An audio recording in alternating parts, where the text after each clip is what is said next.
Il-Kunsill Malti għall-Arti nida skema ġdida l-edukazzjoni tal-arti bħala parti minn investiment dirett ta' 6 miljun euro fis setturi kulturali u kreattivi lokali.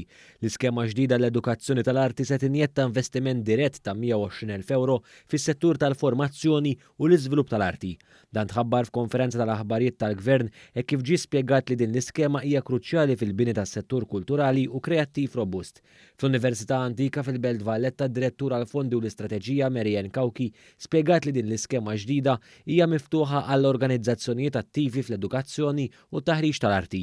Dan bilan li tappoġġa istituzzjonijiet, organizzazzjonijiet u intraprizi biex jipprovdu livell għoli u ħarsa progressiva lejn l-edukazzjoni fl-arti u l-kreattività.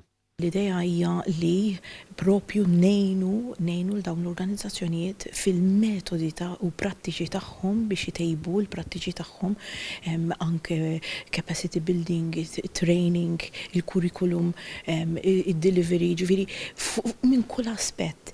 Minnaħat jew il-Ministru José Herrera spjega kif din l-iskema ġdida qed tindirizza l-qofol tal-formazzjoni u l-iżvilupp ta' artisti ġodda u emerġenti. Din id-darba se ngħinu l-edukaturi f'Malta innifisha li hija importanti ħafna. Xtaqt ngħid ukoll li din is-sena aħna bħala Arts Council ħriġna skemi li ammontaw aktar minn 6 miljun euro b'mod dirett, apparti għajnuniet oħra u minn entitajiet oħra. Ħadda juri l-impenn b'saħħtu tal-Gvern favur it-tkattir tal-kultura u patrimonju tagħna.